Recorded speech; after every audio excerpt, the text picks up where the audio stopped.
Taylor Hamilton here with your 7-day weather forecast. And it's cold, baby. Looks like Monday we will have a high of 83 with a low of 58. Tuesday is a high of 74 and a low of 47 with a 24% chance of rain. Wednesday is our one sunny day this week with a high of 69 and a low of 47. Thursday is a high of 72 and a low of 48. Will be partly cloudy throughout the rest of the week. Friday is a high of 66 and a low of 50. The weather is pretty much the same throughout the weekend, and you guys have a great week. What's up, Titan fans? We're gearing up for soccer season here in Atlanta. I'm here with head soccer coach, Coach Butts. Coach Butts, I understand that y'all had y'all first game last night and a jamboree the week before. How do you feel about that? Feel pretty good.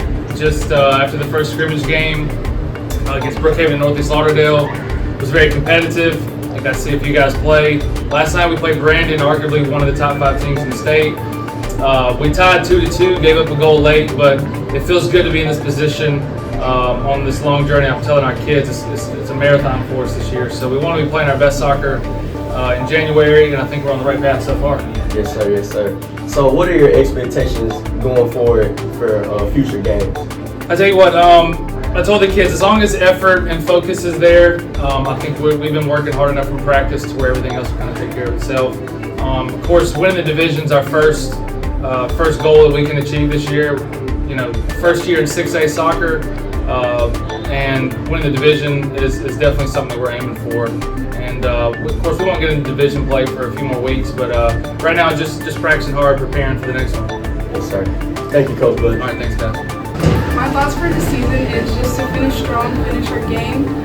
We have a good season. Well, we have a good senior group, really talented, and hopefully we can go far, make it to district, win 5 times in a row, and have a good season. Just finish strong and go to state. Thank you. I'm here with senior captain Jesus Duarte. Jesus, how do you feel about the jamboree and the game against Brandon last night? I'd say the jamboree was pretty good. You know, a little bit of work we had to do. We talked about it in the locker room coming into the game yesterday. I told them again, I reminded them, it's one game at a time, and let's take it piece by piece. And I told them, let's get together and play, have fun, and just give it our best. We came out with a tie to a top 5 team in the state, which is really impressive. You know, nobody believed in us, but if we believe in each other, anything is possible. Hey Titans, this is Taylor Brandon, and I'm here with your Titan Scholars. Today I'm here with Sam Bender. He made a 30 on his ACT, and he's an excellent scholar here at RHS. So Sam, you obviously made a 30, so what are some tips that you can give to other students to help them on their ACT? So the ACT website offers free practice online tests that you can utilize to identify areas of improvement that you need to work on and take the time to improve in those areas so that you can better your future, because this test does allow for scholarship money, and if you do well enough you can get full rise into whatever college you want to go to. Well, thank you so much, Sam, for those amazing tips. That's your Titan Scholars. Hey Titan fans, Tori Hayes here on Titan News Now. I am here with our EL teacher, Ms. Fuller. Ms. Fuller, can you explain a little what's going on? Absolutely. This is the Titan Zone Multicultural Fair. We have all of the students from Ridgeland that participate in cultural clubs like the French Club, and Spanish Club, and International Club, and some of our Yale students. They are representing either the country that their families are from or maybe just countries that they're interested in. They've all prepared information, and some of them even brought candies from other countries to share with the students. We also invited the students from Ann Smith and Highland and Old Town to come and visit with us in the morning, and everyone from Ridgeland will get to visit with us during lunch. Thank you. Hey Titans, I'm Taylor Brandon, and here's your in-season athletes. Today I'm here with Reggie Hopkins, a point guard number 25 for the Ridgeland Titans basketball team. So Reggie, you're a senior this year, and you have been playing, how long have you been playing basketball for? I've been playing basketball since I was 2 years old, and then since I've been in Original High School, I've been playing for 4 years with the head coach, Coach Mack. Gotcha. So Reggie, one of our biggest things is being a Titan here, so how has being a Titan playing for this team affected you? This year we're being blue, We have each other back, we come together, team bonding. It's one of the main things. The guys love each other. And the last past years, it's been kind of rough, but we still overcame them. That's good. So, Reggie, we want to ask kind of like a funny question. Okay. What is your most embarrassing moment as like playing? Like, what did you do?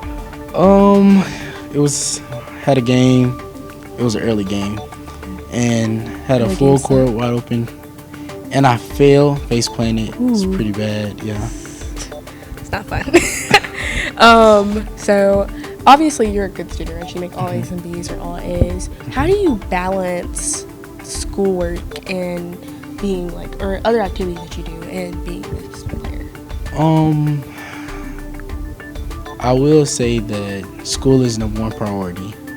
And of course, our coach is always telling us that you're a student before an athlete.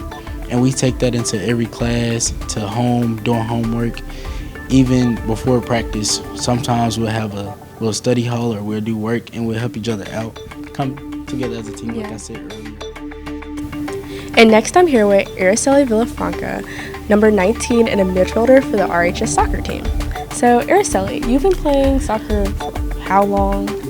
Since I was probably 4. Ooh, It's a long time. How long have you been playing for the school? 6 years, since 7th grade. Cool. So Araceli, you have been playing obviously for a long time for the school. So how has playing affected you for this school? I definitely feel like it's been something new, something different, not only playing just for school but also playing travel ball. It's something that you have to know how to manage both in and out, and you definitely grow as a person, as a captain, as a human being, and it really just showed you that's not just a sport. Gotcha. That's important, obviously. Of course. We have a funny question. Okay. What is your most embarrassing moment that you've had while playing? Oh, I have many. This was it was probably my freshman year, and we had I don't remember who played. Pretty sure we're playing Neshoba, and Neshoba's probably one of our biggest rivals. And I remember we had this clear shot, and I was outside the box, could have hit it in with a great 90-degree angle, and I completely missed the ball, landed straight on my behind, and I just sat there and I was like, well, that's embarrassing. So yeah, that one for sure. Yeah, funny. So you're a good student. You're top 10% of your class. So how do you manage being such a good student and also managing playing your sport and being a good athlete? Oh, that's a really good question. Definitely not procrastinating. I've never been a procrastinator. I don't like to do so, whether it's with my sport or academics. I definitely try to manage my time with when I can do school, when I can do soccer, and always just finding time management very well, because if you start to just procrastinating on things that you can't be doing or that you can't do, it just tends to overwhelm you, and it just overcrowds over time. So yeah. Well, thank you, and that's all for your in-season athletes. What's good, Titans? It's your boy Ian with This Week at RHS, which is sponsored by Friday Realty. We got a lot going on this week, so y'all better listen up. On Monday, the 9th grade basketball team will travel to Warren Central to take on the Vikings, with the girls playing at 5 and the boys playing at 6:15. On Tuesday, the bowling team will go to Indian Lanes in Clinton to take on Warren Central at 3:30. Also on Tuesday, the JV/varsity basketball team will travel to Clinton, with the JV girls playing at 4 and the JV boys playing at 5, the varsity girls playing at 6 and the varsity boys playing at 7:30. The varsity soccer team will travel to Murrah, with the girls playing at 5:30 and the boys playing at 7:15. On Thursday, student council will be going to Mississippi College at 8:45 in the morning. The 9th grade basketball team will travel to Pearl, with the girls playing at 5 and the boys playing at 6:15. And the varsity basketball team will travel to Forest Hill, with the girls playing at 6 and the boys playing at 7:30. Then on November 11th, the JV/varsity soccer team will travel to Richland, with girls JV playing at 10, the boys playing at 11:30, and the varsity girls playing at 1 and the boys playing at 2:30. Also on November 11th, your RHS cheerleaders will be having the competition at Blues Classic in Jackson at 3:45. The choir will perform at City Hall at 12, and the boys basketball will take on Madison Central and Ocean Springs. Then on November 12th, your RHS cheerleaders will have a competition at Pearl River. That's all for this week. See y'all next week. Hey Titans, it's Kennedy Brooks, and here's your announcements for this week. We first start off with some congratulations to Eric Mitchell. He received first place in the In Polioke essay contest. Next, Mihir Deepkar has joined the 30 Plus Club. Congratulations to her on the ACT. Seniors, if you are taking the Work Keys test, the date for the test will be Tuesday, November 7th or Wednesday, November 8th. This test measures career-relevant skills for workplace success. See Ms. Chase or Dr. Slater for details. Progress reports come out November 16th, so make sure your grades are good and ready for them. The choir will put on their performance of Magnificat November 16th, 2023 at 6:30 p.m. in the RHS Auditorium. Tickets will be $5. During this time of thankfulness, we would like to thank our office workers for the efficiency and hard work. Join the Interact Club. The Interact Club offers opportunities for community service and leadership development. The club also has its first president, Joshua Butts. That is your announcements for this week. Speaking of the Interact Club, we are here with our first Interact Club president, Joshua Butts. Josh, can you tell us why someone might want to join the Interact Club and a little bit about the club itself? Of course, yeah. There are a lot of good reasons to join the Interact Club. Among them, that you have the opportunity to meet new people who are dedicated to helping others. And if you didn't know, Interact Club is a high school extension of the Rotary Club. Rotary Club is an international organization which provides service to people around the world through goodwill, charity, and general action. This year, Interact Club plans on doing 2 major projects and a few smaller projects to help service our community and surrounding communities. Please consider joining the Interact Club. Thank you. Thank you, Josh, for the interview, and thank you, Titans, for tuning in. That is all for your announcements.